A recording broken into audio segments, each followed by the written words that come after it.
7 थाला for a reason. तो 7 का जिक्र जब जब होता है थाला फॉर अ रीजन की बात होती है और अच्छी चीज़ों में जो है अमूमन क्रेडिट भी महेंद्र सिंह धोनी को देते हैं, लेकिन यहाँ पर 7 की बात उल्टे में हो रही है, उसको भी समझाएंगे। लेकिन अब यह कि चेन्नई सुपर किंग्स आगे क्या करे।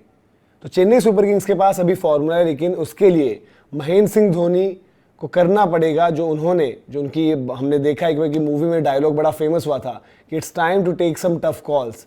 अब उतनी भी टफ कॉल्स नहीं, बट क्या महेंद्र सिंह धोनी लेंगे? क्या वो खुद पर भी कॉल लेंगे? क्या वो रविंद्र जडेजा पर, जिन पर बड़े सवाल हो रहे हैं, उन पर कॉल्स लेंगे? क्योंकि ये कॉल्स ज़रूरी हैं अगर चेन्नई को यहाँ जो अभी आपको 2025 में दिखी आईपीएल में चीज़ें, वो गलतियाँ सुधारनी हैं तो।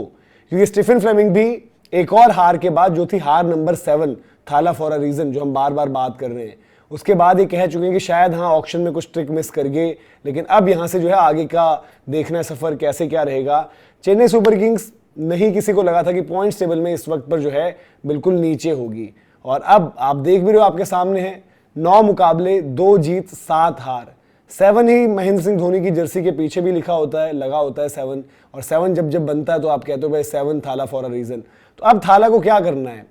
ऑब्वियसली कप्तान ऋतुराज गायकवाड़ है, लेकिन कॉल्स थाला को लेने सबसे पहले तो ये कि क्या खुद उन्हें कंटिन्यू करना है।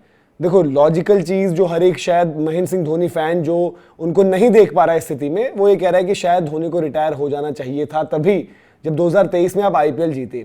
क्योंकि ये सीज़न आपने फेलियर ज़्यादा देखे। एक मुकाबला लखनऊ वाला ज़रूर जीत गए, लेकिन उसके अलावा कुछ वहाँ पर है नहीं आपके पास। जो लास्ट मुकाबला रहा हैदराबाद वाला, वहाँ पर भी जब बल्लेबाजी करने आए, वक्त भी था, अच्छी बैटिंग करके जो है फिनिश भी कर सकते थे, लेकिन 10 गेंदों में सिर्फ 6 रन लगे। अब कॉल्स क्या लेनी है? कॉल्स है कि अगले ऑक्शन में क्या स्ट्रेटेजी हो। फ्लेमिंग कह चुके हैं कि पिछला ऑक्शन जो है गड़बड़ हो गया। अब अगले ऑक्शन में जब जो कुछ प्लेयर्स लिमिटेड आएंगे, आप कैमरन ग्रीन का देख चुके थे एक वीडियो जहां पर हमने बात करी थी भाई कि green for a reason. Batting के तो तमाम रीजन है, वहां पर ग्रीन सॉलिडिटी भी देते हैं, एक्सप्लोसिवनेस भी देते हैं, भरोसा भी देते हैं, जो सब कुछ चेन्नई को इस वक्त पर चाहिए, और साथ ही साथ एक बॉलिंग ऑप्शन भी बनते हैं। लेकिन कैमरन ग्रीन आपको हल्के में तो मिलने नहीं है, तो कैमरन ग्रीन कैसे मिल सकते हैं? तो ये आपको बताते हैं कि अभी चेन्नई के प्लेयर्स कितना पर्स एक्वायर कर रहे हैं। वहां पर रविंद्र जडेजा आपको पता है 18 करोड़ नहीं बनते, बट शायद एक इमोशनल डिसीजन है, वो कंटिन्यू कर जाएगा। लेकिन वहीं आप अगर बाकी खिलाड़ी भी देखें, जो हमने उस दिन भी बात करी थी कि एक लॉजिकल मूव ये बनती है कि भाई आप रविचंद्रन अश्विन को भी छोड़ दें, आप डेवन कॉनवे को भी छोड़ दें, तो आप वहां से जो है 16 करोड़ की कीमत वहां से निकाल सकते हैं। क्योंकि बाकी प्लेयर्स अगर आप देखेंगे तो उनकी उतनी ज्यादा कीमत नहीं है। ऑब्वियसली जैसे स्टीफन फ्लेमिंग ने विजय शंकर पर कहा कि उस तरीके का सीजन वो हमको नहीं दे पाए, तो हम बाकी ऑप्शन देख रहे हैं। तो चाहे विजय शंकर हो, चाहे दीपक हुड्डा हो, चाहे राहुल त्रिपाठी हो, इनको भी रखकर कोई फायदा नहीं है। और इसी दाम में आपको जो है डोमेस्टिक प्लेयर्स ऐसे या इनसे अच्छे मिल जाएंगे, या फिर आप किसी यंगस्टर में इन्वेस्ट करिए, तो वहां पर जो है स्काउटिंग का काम वो इंपॉर्टेंट हो जाएगा, और तब जाकर आपके पास वो बजट बनकर जो है निकलेगा। रविंद्र जडेजा पर क्या कॉल लेनी चाहिए आप कमेंट सेक्शन में बताएं, क्योंकि रविंद्र जडेजा 18 करोड़ का पर्स जो है उनके ऊपर खर्च हो रखा है, और उस 18 करोड़ में आपको आज की तारीख में कम से कम ये आप कह सकते हो कि 9 करोड़ का अगर आप हिसाब देखो तो एक जडेजा से बेहतर बल्लेबाज 9 करोड़ में मिल जाएगा, और एक शायद गेंदबाज उनकी बराबरी का 9 करोड़ में आपको मिल जाएगा। तो वो डिसीजन भी शायद आपको वहां पर लेना है। इवन पाथिराना 13 करोड़ में डिसअपॉइंटमेंट रहे। शिवम दुबे अगर 12 करोड़ की आप बात करें, वहां पर शिवम दुबे एक निराशाजनक परफॉर्मेंस उनकी भी रही है, अभी तक उस तरीके का इंपैक्ट नहीं रहा, बट शायद शिवम दुबे के साथ आप अभी भी जाओगे तो उसमें जाओ, उसमें कोई दिक्कत नहीं। आपकी overseas pick Sam Curran 2 crore 40 lakh, इन सब लोगों से आपको कुछ उतना ना मिला है ना आगे शायद जेमी ओवरटन। तो आपको यहाँ पर बड़ी स्मार्टली इन्वेस्ट करना होगा, और ये भी देखना होगा कि एक टीम पूरी आप खाली भी नहीं कर सकते, क्योंकि जो मिनी ऑक्शन सब होते हैं उसमें उतने ज़्यादा प्लेयर्स नहीं आते, और फिर आपको आइडेंटिफाई करके वहाँ से खिलाड़ी लेने हैं। तो अब जो कैमरन ग्रीन की बात करें, वो आपको पता है कि आपका पर्स से रास्ता कहाँ से बनता है। एक कॉल जो चेन्नई को लेनी पड़ेगी, या तो धोनी वाली भी है कि क्या धोनी कंटिन्यू करना चाहते हैं, या फिर उनका हो गया वो बोलेंगे दैट्स इट, इस बार नहीं बोलेंगे वो डेफिनेटली नॉट। बट आगे जो एक लाइनअप अब मैं आपको बताऊं, तो चेन्नई के जो फैंस हैं सारे, जो चेन्नई सुपर किंग्स को पसंद करते हैं, जो चाहते हैं कि चेन्नई वापसी करे।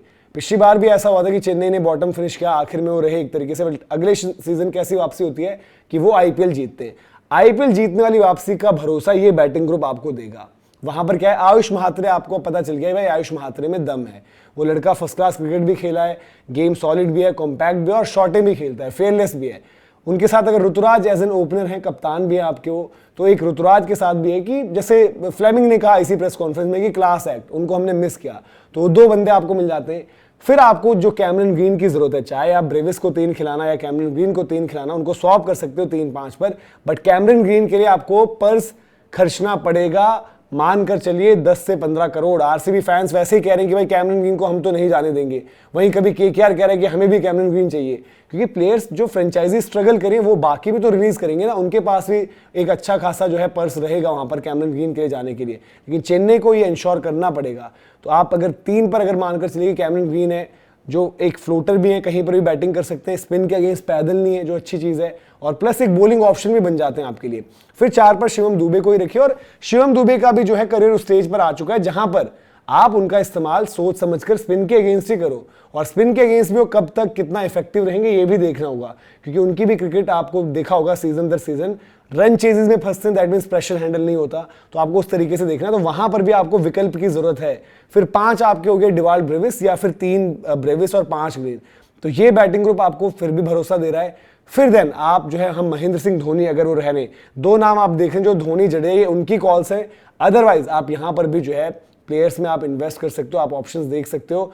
और रविंद्र जडेजा पर तो स्टार इसलिए लगा रखा है कि भाई जडेजा का क्या करना है चेन्नई को, वो इमोशनल कॉल उस तरीके की चीजों में अगर रहना है तो 18 करोड़ की वर्थ अगर आप बात करें आज की तारीख में नहीं है। फिर बॉलिंग में फिर भी ऑप्शन सॉर्टेड हैं, लेकिन अभी भी चेन्नई को एक डेथ का ऑप्शन चाहिए, क्योंकि आपको पता है 4 ओवरसीज प्लेयर्स खिलाने का नियम है। आप पथिराना एलिस को एक साथ तो खिला नहीं सकते हो। पथिराना का भी जब से वो एक्शन चेंज हुआ उनकी बॉलिंग में वो चीज नजर नहीं आ रही है। आज की डेट में आपको पता है clear cut better option Nathan Ellis है, बट आपको एक बॉलर जो है और या तो इंडियन आपको देखना होगा जो डेथ में भी अच्छी गेंदबाजी करे। खलील नया बॉल बड़ा जबरदस्त डालते हैं, लेकिन वो मिडिल ओवर्स तक या फिर 16-17 तक खत्म कर देते हैं, उसके बियॉन्ड हमने आपको उनको जो है देखा नहीं अभी गेंदबाजी करते हुए। तो एक डेथ का भी ऑप्शन देखना है। ऐसे में मार्केट जो है एक्सप्लोर करनी पड़ेगी आपको, इंडियन डोमेस्टिक जो बॉलर्स है उन पर भी इन्वेस्ट करना पड़ेगा और देखना पड़ेगा कि कैसे ग्रुप बनता है, क्योंकि बाकी की गेंदबाजी अगर देखो, अगर वो जडेजा को रखते हैं एक बॉलिंग ऑप्शन तो फिर भी वो ठीक है। फिर नूर अहमद ने अच्छा किया है, खलील ने अच्छा किया है, ये 2 नाम आपके पास अच्छे हैं। इनफैक्ट आपके पास जो है अंशुल कंबोज, उनकी ऑप्शन भी अच्छी है। अंशुल कंबोज भी एक अच्छे गेंदबाज हैं जिन्होंने इंप्रेस ही किया अभी तक, और नई बॉल पर वो अच्छे हैं और इवन मिडिल फेजेस में कर सकते हैं। डेथ में काम करेंगे गेंदबाजी पर तो बेहतर होंगे। तो या तो जिम्मेदारी आप दीजिए इनको और खलील को, और फिर ओवरसीज पिक्स में जो आप और ऑप्शंस एक्सप्लोर कर सकते हो, जहां पर जडेजा के लिए हम पोजीशन पर बात कर रहे हैं, वहां पर माइकल ब्रेसवेल भी एक विकल्प है। एटलीस्ट T20 वाला गेम उनके पास है, बट देन 1 साल बाद की जो हम बात कर रहे हैं अगले सीजन पर, उनका गेम वहां पर कब कहां पर कैसे होगा ये देखना होगा। धोनी के बाद अगर आप विकेट कीपिंग में विकल्प देख रहे हो तो जेमी स्मिथ एक अच्छे ऑप्शन है। तो ये कुछ ऑप्शंस हैं जो एक्सप्लोर कर सकते हैं, और फिर चेन्नई के फैंस वो भरोसा जता सकते हैं कि ये टीम वापस आएगी। फ्लेमिंग ने एडमिट कर लिया कि भाई क्रिकेट इवॉल्व हुई, हम बड़े कंसिस्टेंट रहे, हमने बड़ी अच्छी क्रिकेट खेली है सालों साल, बट अब हमें भी देखना पड़ेगा कि हम कहाँ लैग करते हैं और कैसे हमें अपना गेम अप करना है। तो उस गेम को अप करने के लिए चेन्नई के लिए कुछ पॉइंटर्स थे जो उनको शायद अपनाने पड़ेंगे और अगले ऑक्शन में स्ट्रेटेजिकली आना पड़ेगा। बार बार फिर ये बहाना नहीं दे पाओगे कि ऑक्शन में जो गलती हो गई, ऑक्शन में चूक हो गई, हमारे प्लेयर्स उस तरीके से क्लिक नहीं करे, क्योंकि जो पिछली बारी गलती हुई है वो अब सुधारनी होगी। चेन्नई को भी जैसे हमने बोला कि कैमरन ग्रीन जैसा प्लेयर जो आपको एक ओवरसीज पिक के रूप में इतनी फ्लेक्सिबिलिटी दे दे, और एक आपको नीचे फिनिशर्स, इवन अगर कुछ नहीं मिलेगा तो जेमी ओवर्टन को ही रख लेना है, क्योंकि अगर आप सिर्फ महेंद्र सिंह धोनी और जडेजा के भरोसे अब जा रहे हो तो काम नहीं होगा। और जडेजा का प्रमोशन ऊपर वो आपकी टीम को कहीं ना कहीं डिमोट करेगा, क्योंकि स्पिन के अगेंस्ट उनका स्ट्राइक रेट अगर आप बीते कुछ सालों में देखोगे तो क्लियर पिक्चर आपको दिखाता है कि भाई जडेजा वहां पर कंफर्टेबल नहीं है, वो गेम बीच में चलाते नहीं है, फंसाते हैं। तो ये कुछ पॉइंटर्स थे। आप बताइए आप क्या चाहते हैं चेन्नई में, और कुछ एडिशंस, कुछ प्लेयर सजेस्ट करिए अपनी टीम के लिए, और कुछ ये बताइए जो आपको रिलीज करने चाहिए, तो वो आप कमेंट सेक्शन में जरूर बताएं। वीडियो इन्फॉर्मेशन अगर आपको पसंद आया हो तो लाइक भी करें, शेयर भी करें, सब्सक्राइब अगर अभी तक नहीं किया तो सब्सक्राइब जरूर करें। अभी के लिए इजाजत लेते हैं। जय हिंद, जय भारत।